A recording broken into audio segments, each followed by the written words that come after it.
All right, welcome into another episode of Client Builder Playbook. I'm Brian Quaranta, and of course, with me, the mastermind behind all of this, Larry Lewis. Good to see you, sir. Good to see you, Brian. So on the last episode, we had promised that we would dive a little bit deeper into advanced agreements and the diagnosis steps. So let's do that today.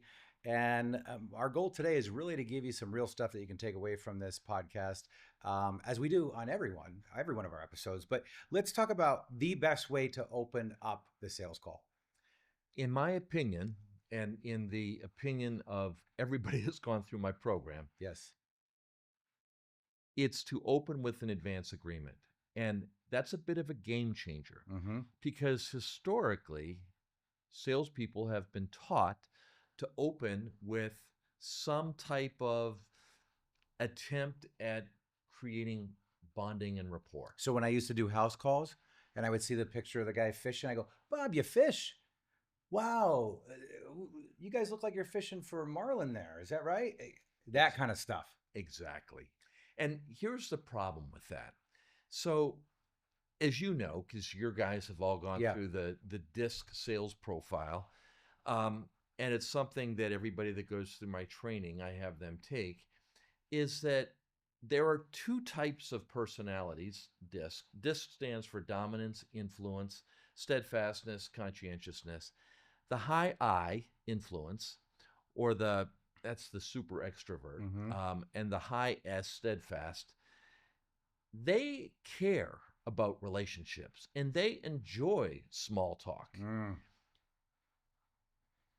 But if you're a high D, a dominant, or a high C, conscientious, oftentimes an introvert. That's my wife. Okay. They don't want to make small talk. No, right. And you and I have a very similar. They're turned off by it. Turned off by it. Very, even if someone's gently trying to make conversation, it's very salesy to my wife. Exactly. Yeah. A typical salesperson who wants to make small talk around the fishing picture or the marlin on the wall. What the high C individual here is, typical stereotypical bullshit artist. And, even you and I, and we have very similar DISC profiles. I mean, as I like to say to people, I'm half Warren Buffett, that's the D, half Jimmy Buffett, that's the I. Well, if I'm out casually, if I'm out socially, my I is predominant. But if I'm in a sales call with somebody trying to sell me, my D comes out. And the last thing I want to do is make friends with some salesperson. And I don't want to talk about the picture of me on my wall that's been there for the last 15 years that, frankly, I forgot that I even hung the thing when I first moved into my office. And I don't want to sit there and chit-chat with some sales guy. And so if you open with that, oh man, you're done. You're done. It's gonna be hard in a desk unless you show something really good. But then you'd be completely off process. But so what we want to do is we want to open up with what I call an advance agreement, and we want to establish parameters around 3 different items. The first is, how much time are we going to spend with each other? Okay, and that's as simple as saying, before we get started, Brian, I have an hour set aside for this meeting. Does that still fit your schedule? Can we talk about why that's important, just setting the time? Yeah. Well, let's look at it this way. I don't know about you. I spent most of my sales career in a business-to-business sales mode. And I would oftentimes go into a sales call thinking I had an hour, but without confirming it, something had changed in that prospect schedule. So now I think I have an hour, and they inform me 25 minutes into our sales call that they need to wrap up in 5 minutes. Right. Okay. And what have I done for that first 25 minutes? I spent half my time talking about the fishing picture on their wall or the golf clubs in the corner. Right. And I didn't get to what I really needed to get to, which is uncovering their pain. So I want to know up front, how much time do they have set aside for this meeting so that I can pace myself accordingly? Now, typically in your world, your advisors set 1 hour for their first appointment. Correct. That means they're not going to spend a lot of money on bonding and rapport. They're going to get right into the diagnosis step, and that's where they're going to probably spend the first 30 to 35, 40 minutes. Okay. But they want to have enough time then to talk about the investment, the sacrifice they have to make to become your client, the decision process, and then we need to leave time at the end to set the commitment for the second meeting. Now, if I don't find out up front as to whether, and it happens. Well, people will say, "Hey, thank you for asking. You know, we actually have to get out of here no later than 10 after because we've got a doctor's appointment." And I didn't even know that stuff existed until I started to ask that. And I started to hear, you're going to hear a few things. One, no, we're okay on time. Or two, thank you for asking because we do have to get out of here. And you had also taught me that people are afraid that you're going to waste their time. They are. So a lot of times people will come in and they will mislead you right out of the gate. And they will say something and says, well, we really only have 30 minutes. They probably might be lying to you at this point. They might have a full hour, but they want to have an out in the event that they don't feel like the time they spend with you is worthwhile. So I want to know up front how much time, and it might change halfway through the appointment, but I want to know how much time have we set aside in the beginning. Now, we also have the other person that we need to protect ourselves against. And you've had these before. The windbag. Well, okay. That's not the term, but it's the one that wants to talk. Yes. And when you ask them a question, they're going to take the long route of getting there. Yeah. Yeah. And they might take you down some rabbit hole that has nothing to do with what you want to do, or they might spend, all you did is ask a qualifying question such as, so, do you have grandchildren? And now they're going to spend the next 15 minutes telling you about the dance recital they went to. Yeah. And you need a way of reining that person in. So you need to be able to say, Shirley, I'd love to hear more about your grandkids. However, we only have an hour set aside for the meeting. I think that's the most... We better get back on track. That is probably the best thing that's come out of that, is for myself, for the advisors, when you do get that person that even if they ask you a question that is related to the big picture of planning, but not something that I'm going to be able to do initially when I onboard them, like maybe a tax strategy or long-term care. Right. I can say, that's a great question. And we'll get to that in our future meetings. But for today, I want to stay focused on this situation with your income. So let's get back to that. Right. And it just allows you to professionally control the appointment without putting them off at all because of asking them up front about the time. And that's the important thing I think we need our listeners to understand, is that you are in control of the sales call. Yeah. But here's what happens. We set the advance agreement up front, so we ask them, we have an hour set aside for this meeting. Does that still fit your schedule, or does that still work for you? Well, they feel some semblance of control by virtue of you asking them that, okay? And then, of course, the next thing we have to get into is, let's establish an agenda for our meeting today, okay? And when I ask that question, what I'm trying to uncover is, what are the common concerns? We talked about those in the preparation step. What are the common concerns that led them to schedule a meeting? Now, I don't want to put words in their mouth yet. I want to hear what drove them to the meeting, what triggered their desire to have the meeting. So I say, what is it you want to talk about here today? What are the biggest concerns you have relating to retirement that you'd like to discuss? Because what I want to do is I want to capture whatever's top of mind, because that's going to be the quickest pathway to their pain.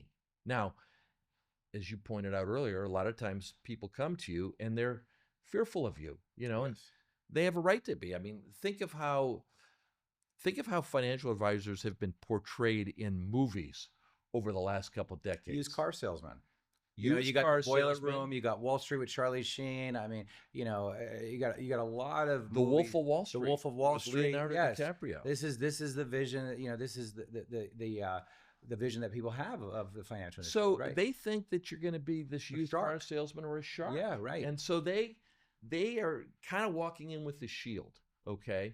And so we have to get them to lower that guard. And we'll talk about that in a minute when we talk about positioning the no. But a lot of times they will come into that appointment and you'll ask them what they're here for. and they'll be afraid to share because they don't want to make themselves vulnerable by saying they have these concerns, because you, the shark, is going to take advantage of that. I want to just stop right there because I want to share something with you that really impacted me big when I was coaching with Larry on a weekly basis. It had come up in conversation that I would get stuck when I would ask that question because somebody would say, "Well, I just want to see what you've got." Yeah. And we'll teach you in a moment on how to handle that one because there is a technique for that and a strategy for it. But when I hear, "Well, I just want to see what you've got," what I've trained my ear to hear, so I stay emotionally centered, is I'm afraid to share with you what my concerns are, Brian. That's what That's really what thinking. yes. Yeah. That's because if you don't, when you hear, "Well, I just want to see what you got," immediately, if you don't position that correctly in your head and put meaning behind it, it can come off a little bit arrogant, right? "Well, I just want to see what you got." And so now it changes your emotional dynamic in that meeting. And you feel like, okay, this guy's going to be a pain in the ass. But I just hear now, I'm afraid to tell you. Yeah. So anyway, go ahead. So it keeps yes. you from getting put off or Put getting off, yeah, because frustrated. that's what would happen. I would get put off by the answer. Yeah, I would get put off. And yeah, they're not doing it necessarily because they just want free advice. Yeah. They're doing it because they're afraid to share too much. Right. Okay. Yes. So, or even better, when somebody says to you, "Well, you tell me, why should I work with you?" Okay, that's the classic one, right? Yeah. So, Yeah. well, you said some things that were interesting at the seminar. I've got an advisor I'm pretty happy with, right? Again, building their defenses. Yeah. I'm afraid to tell you. I'm afraid to tell But, you. you tell me, why should I work with you? Now, unfortunately, a lot of amateur sales professionals and amateur financial advisors, they take the bait and they start to explain a laundry list of features and benefits as to what they think makes them different. That's not the right thing to say.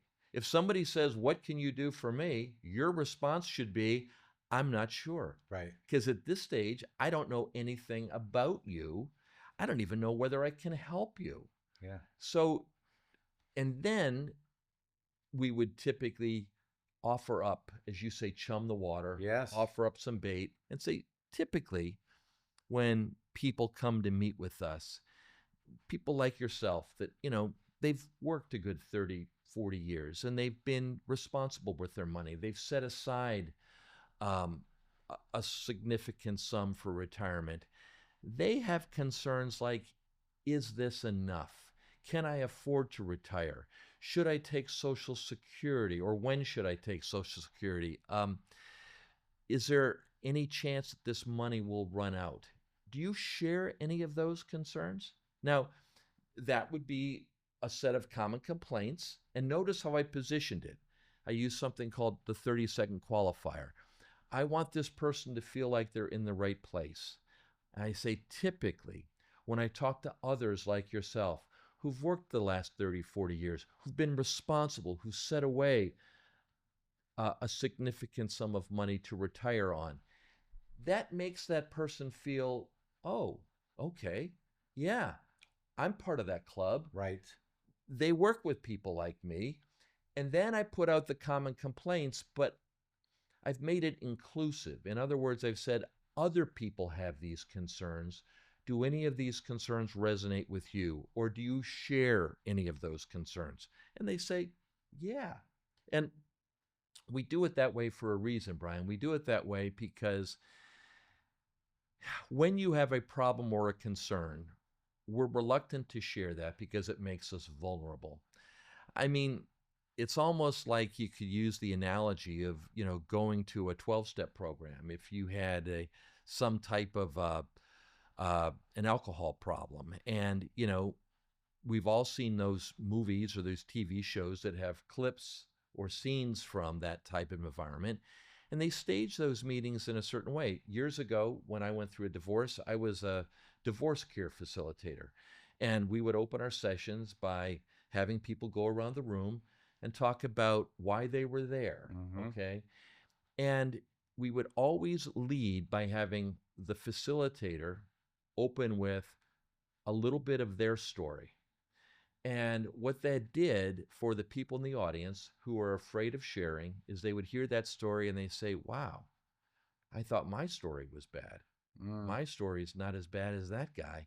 And they would feel comfortable opening up. So when you have a problem, either you're going through a divorce or maybe you have an addiction problem and you're going to some type of a program to help you get over it and recover, you want to hear other people's stories that sound similar to yours because you don't feel like you're the only one.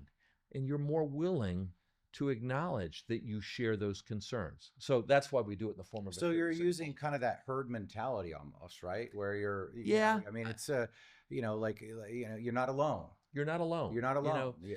This is something that, oh, wow, because nobody wants to raise their hand and say, I have a problem. Okay. Especially if they think they're the only one. I think it's a great way to also answer questions for people that do share something. Yeah, I appreciate you sharing that. There's a lot of people out there that feel exactly like that. Absolutely.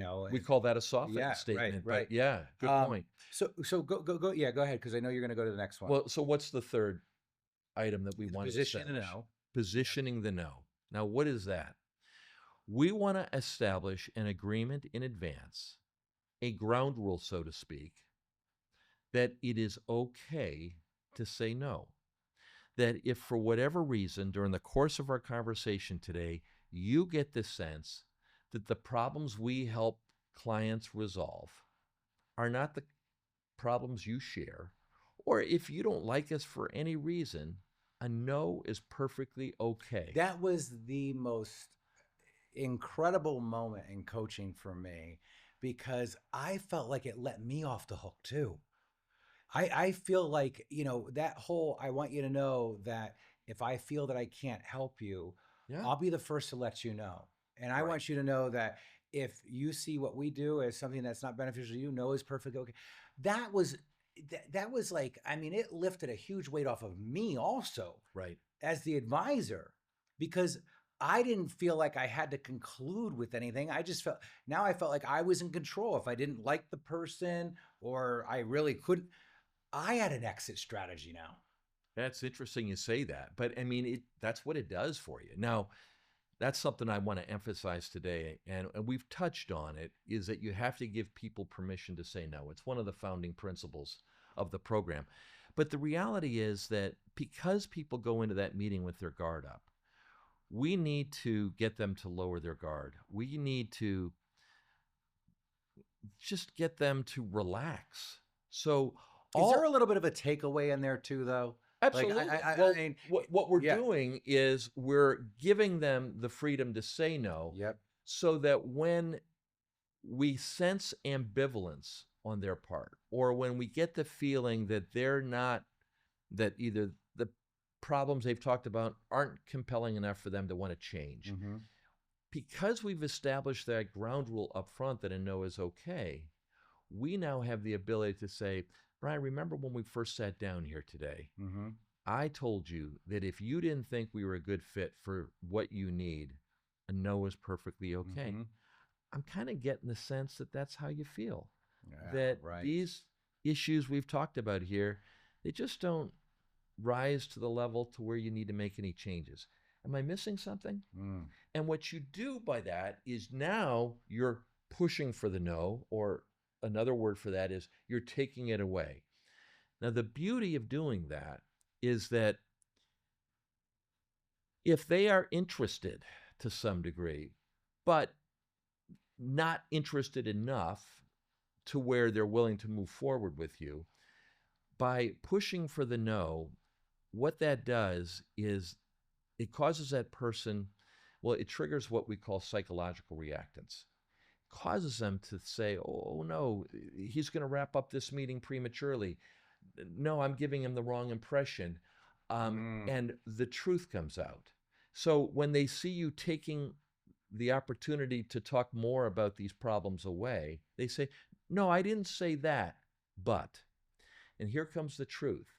Here comes the objection or the concern that's hidden behind that, that's causing the ambivalence, that's causing them to keep their guard up and not be truthful with you. And all we're striving for in that first appointment is to have an open, honest dialogue around the problems they're wrestling with, what it is going to need, what they're going to need to give up in order to get your help, and what their decision process is. And first and foremost, I've got to get them to lower their guard to where we can have an open, honest conversation about those things. Because if all they're going to do is lie to me, it's not going to work. Right. We're just wasting each other's time. So, and it works really well too when you have a disengaged spouse. Yes. Because you can say something along the lines, Bob, I'm kind of getting the sense that maybe you don't want to be here today. It seems very important to Linda, but I'm getting the sense that maybe this is uncomfortable for you. We can wrap the meeting up now if you'd like. I love that. I don't want to continue. And they'll go, no.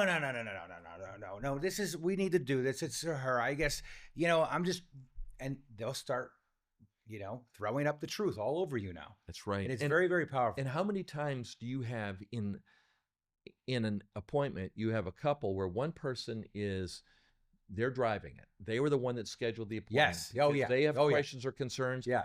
And they're being very forthcoming, but the other one's kind of sitting there as like, I don't care about that stuff. I think we have that under control. Right. What we've got to do is we've got to draw out their perspective. Yes. Okay? And I do want to say, when we set the agenda in our meetings and we position the no, but more importantly, when we're setting the agenda, right? And we want to get a list of what it is that they want to get out of the meeting.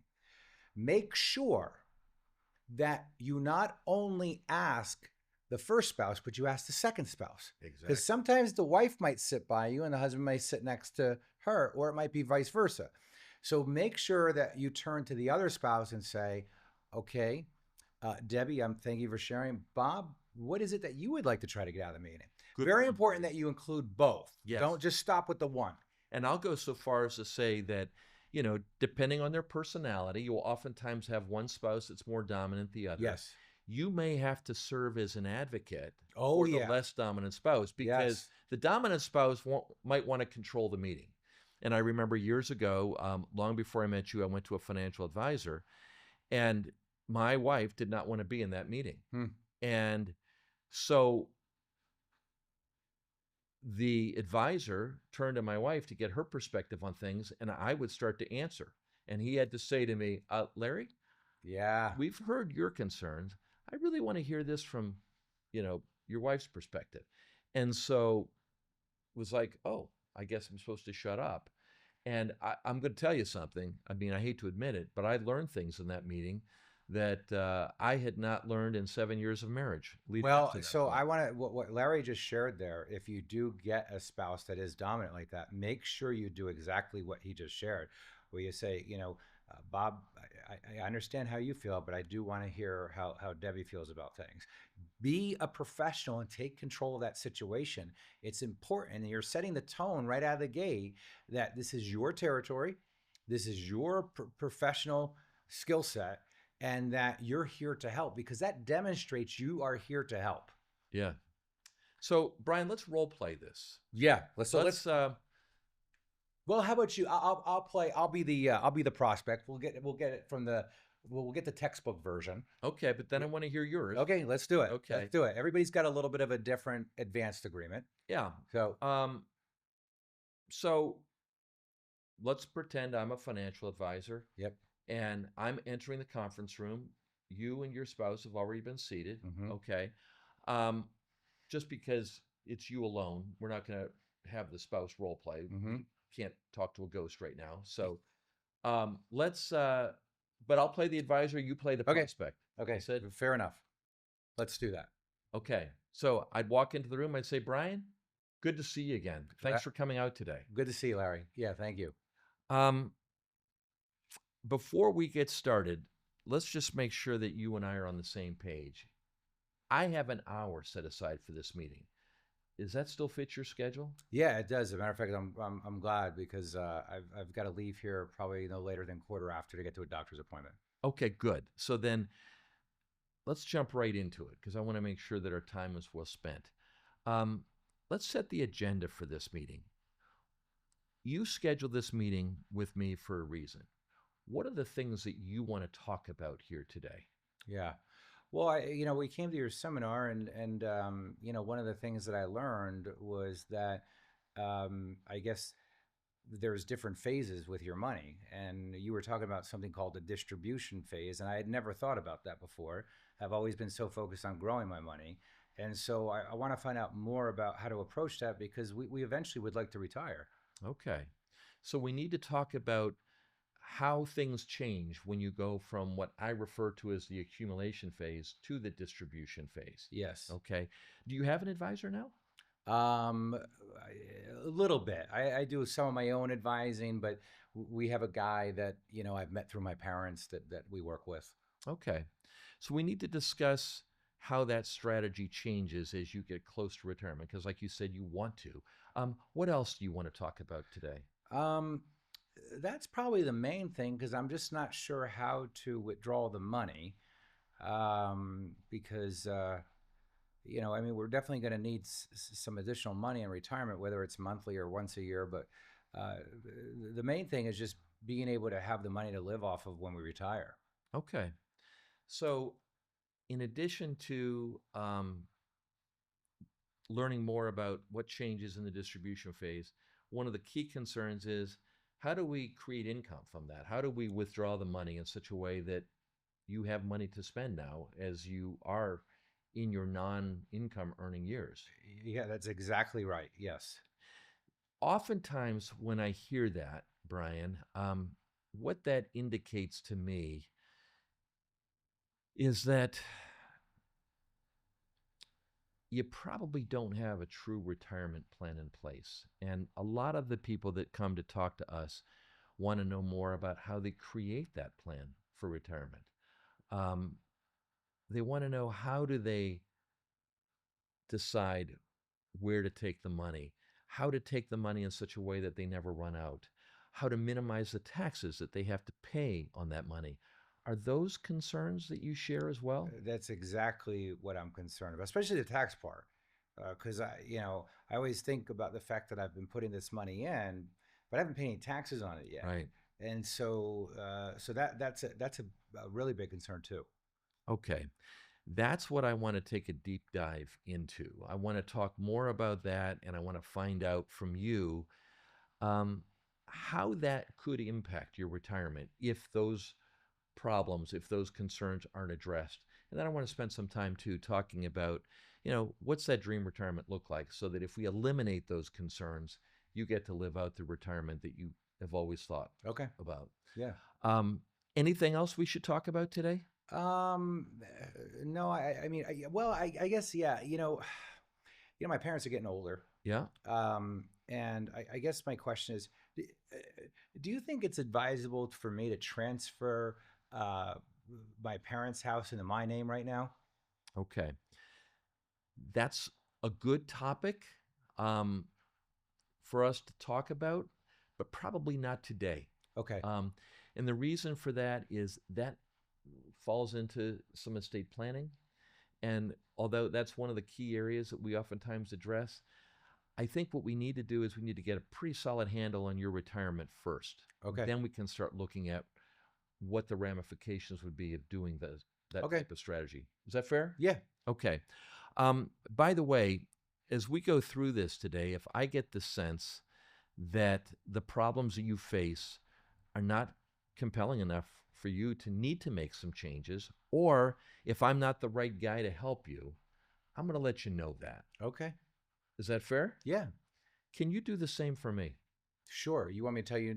You want me to tell you no? Yeah. If you don't think I'm the guy to help you with these concerns, or that you're content doing things the way you've done in the past, tell me that because I don't want to waste your time. I got no problem telling you no. Great. Okay. All right. That's the advance agreement. And now I'm going to take the agenda that you positioned, that you laid out for me, and said, okay, let's talk about those things. You said you've spent the last 35 years building this nest egg. Mm-hmm. How do you spend that? Yeah. Tell me more about that. Yeah. Why is that a concern? Yes. And we're going to now start drilling down to see if we can turn those problems into pain. Yes. And I want to just point out at the end there, you'll notice I threw out at Larry this random question about should I transfer my parents' house into my name? And so many of us take that bait. Yeah. So many of us take that bait, but that cannot be discussed because one, as a financial advisor, most financial advisors do not have a system in place to make money off of estate planning stuff, right?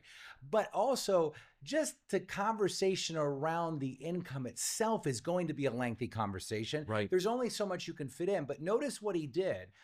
He acknowledged it, but yet he pushed it off into a future meeting, which I like because it almost assumes that you're going to be working together to a certain degree. But it's also a really polite way of acknowledging, but not taking the bait and diving on that one, because that's a dead end.